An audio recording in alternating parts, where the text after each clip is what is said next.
Years ago, I lost 30,000 men in the blink of an eye.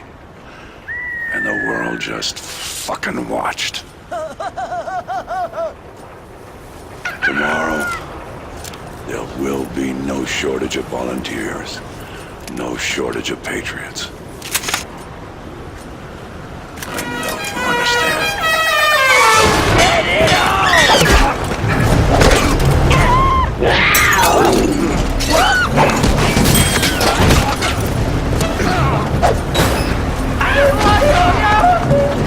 Help me! Don't let the monster eat me!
Swim along!